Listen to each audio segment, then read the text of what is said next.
வணக்கம். நம்ம ஆக்சிமேட் ஹாஸ்பிட்டலில் இசிபி ட்ரீட்மெண்ட் எடுத்த பேஷண்ட்டை வந்து இப்போ இன்ட்ரடியூஸ் பண்ணுறேன். வணக்கம் sir. Mister Dharmarajan sir, Krishnammal madam, இவங்க 2 பேருமே வந்து நம்ம ட்ரீட்மெண்ட் எடுத்தவங்க.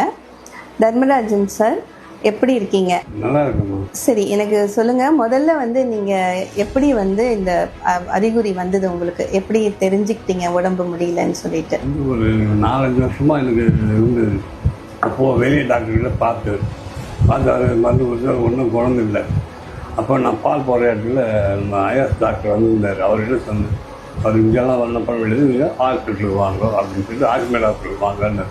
எக்கோ எடுத்தீங்களா? எக்கோ அப்படி இருந்தது. அப்புறம் வந்து ஆஞ்சியோகிராம் பண்ணீங்களா? பண்ணி பார்த்துட்டு 4 பிளாக் இருக்குது, இது வந்து ஓப்பன் சர்ஜரி பண்ணணும்னு சொன்னாங்க. அப்போ சாமி சார் என்ன சொன்னார்னா, நான் சொன்னேன், எனக்கு ஓப்பன் சர்ஜரி பண்ணால் வேலைக்கு ஆகாது சார், நான் உனக்கு கிளியர் பண்ணுறேன், ஆப்ரேஷன் எதுவுமே இல்லாமல் நான் கிளியர் பண்ண சொல்லிட்டு இசிபின்னு ஒன்று, அப்புறம் எஸ்பி ஓட்டிங்க 2 ட்ரீட்மெண்ட் எடுத்தேன். இசிபி ட்ரீட்மெண்ட் எடுத்தப்புறம் எப்படி இருக்கீங்க நீங்கள்? முன்னாடி உங்களுக்கு எப்படி இருந்தது உடம்பு, இப்போ எப்படி இருக்கீங்க? நடக்கிறதுக்கே ரொம்ப கஷ்டமாக, பயங்கரமாக மூச்சு வாங்கும். இந்த இசிபி பண்ணதுக்கப்புறம் படிப்படியாக ஒரு வாரத்துலேருந்து எனக்கு படிப்படியாக குணம் தெரிய ஆரம்பிச்சிது. கம்ப்ளீட்டாக முடியறதுக்குள்ளே எனக்கு மூச்சு வாங்குறது சுத்தமாக கிடையாது.